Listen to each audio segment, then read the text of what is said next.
Let me get the preliminary thought as well on Mr. Daniel Fenyi, who speaks for the Ghana Education Service. Good evening to you, sir. Thank you also for joining us. Hello, I know you're on a video call with us. If you would kindly unmute yourself so we can hear you, Mr. Fenyi. Can you hear us? Yes, hello, I can hear you. Excellent. Thank you very much for joining us. So we'll go into the computerized school placement system. But first, let me get your overall assessment or general assessment of the first 2 days of school reopening. I was saying earlier that we've had some parents calling us to tell us that the schools, and these are parents whose children have been accepted into categories A and B schools, and they are complaining about overcrowding and the challenges there. What's your general assessment of the situation on the ground, first 2 days of reopening of school? Yes, in fact, let me indicate that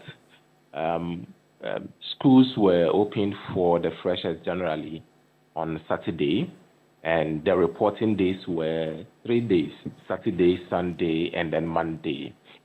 And on these days, we ourselves as officers, we went around to first-hand witness some of the concerns on the grounds. And I should indicate that, yes, we found some schools that had some large numbers, right? So, for example, schools that are receiving about 1,000 students,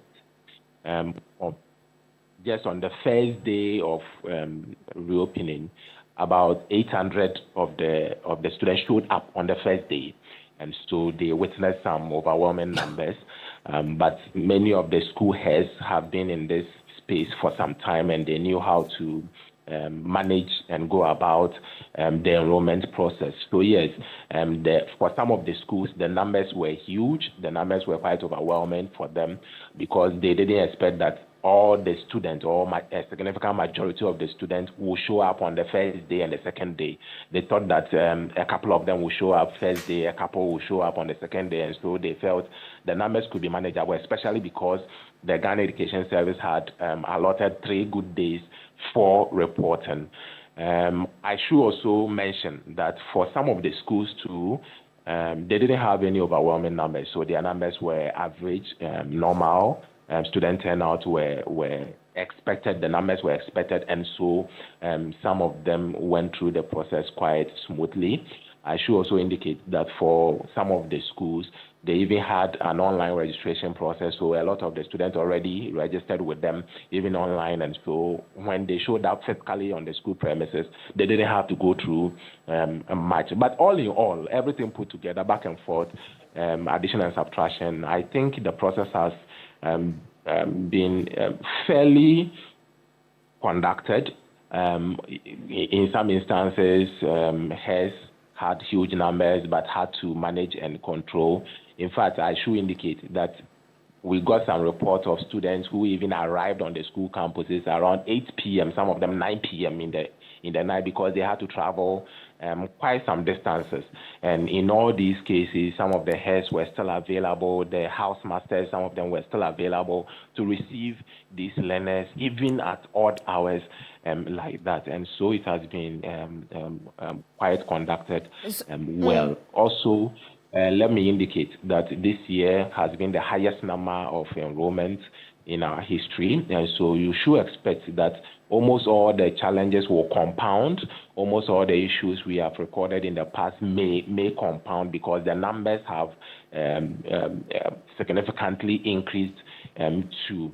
And as Divine mentioned, that the spaces we have for our learners, we have about 700,000 plus, and these are spaces that the headmasters themselves give to us. You know, before we even start the placement, we go to them to give us the vacancies they have, and it is these numbers that we work with. And the numbers we have above 700,000, and the students we are to place a shy of 600,000. Okay, so forgive me, if indeed that was the situation, they wouldn't be having a lot of parents calling in and complaining that they don't seem to have space for for their children and wards. But again, Mr. Enti, Dr. Enti mentioned earlier that if you're saying that, and you're admitting indeed that the numbers have been increasing, so, and in fact from 2020, the numbers increased from like 400,000 plus, and now we have 590.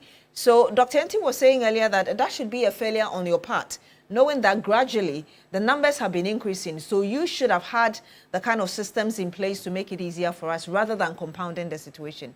Wouldn't you agree with him? All right. So indeed, this is the situation. As I mentioned, the Ghana Education Service has sufficient space for all the students in the country. In fact, after placing all the students, we will still have over 100,000 spaces left. And so that's the official data we have and we are working with. What you see as a challenge, or as though the numbers are so overwhelming and there's a problem and all that, is because almost all the 590,000 students and their parents are looking for some particular schools, right? And so even though we have various schools, in fact, at the moment we have close to 1,000 second cycle institutions, 700 plus senior high schools, 200 plus TVET institutions, right? And so we have the spaces for them. But you get to realize, and this is observation we made from resolution centers, complaints parents were making, our own engagement with some of the parents, engagement with the students. You know, throughout the process, we have been with the parents and the students because we ourselves also wanted to understand what their issues are and how we can address them. And the pattern we have observed is that a lot of the parents and the students themselves wish to have been placed in grade A schools or category A schools. And then a significant majority also wanted a few of the category B schools. And so you get to realize that almost all the huge numbers we see are converging around some particular schools. And so it makes it look as though the Ghana Education Service do not have space for our learners, but we have space well over 700,000 spaces for our learners. And in fact, as I mentioned, even after placing all our learners, we will still have over 100,000 spaces left for them. And so again, very briefly, there could be space, but that was what Mr. Gapson was saying earlier. What conditions are prevailing in those schools? Because if there's space and the conditions are not as good as you would find in categories A and B schools, you don't expect parents to be happy to send their children to the places. Indeed, for all the schools, they have the facilities. Let me give you an example. So you go to some of the e-blocks that we have. They have all the facilities. They have all the infrastructure. They have all the human resource. But trust me, everybody would want their disadel. Not really because they have more advanced infrastructure, but I mean, some of these schools have been around for a very long time. They have produced some old students in the system. People know how strong their alumni are. And you know, for even the category A schools and some of the advanced schools we see around, for some of the facilities they have on the campuses and the advanced laboratories that they have, some of them are contributions from their old student associations and other partners that they have, far from even the government's interventions. And so sometimes it is not because the facilities in the other schools are not good enough or they don't have the resource, but because of the experiences, because of how some of these schools have been around for a long time, almost everybody would want to associate with some of these category A schools. So indeed, everybody would want quality for their children, but people are more drawn to schools that also have the name, that have the brand in the system, and not necessarily because there are facilities or infrastructure there that are special or different from the other schools. But then again, that also brings us to a very important point that the Minister for Education has mentioned, Honorable yes, and we'll go into that very shortly, Mr. Fenyi. When we come back,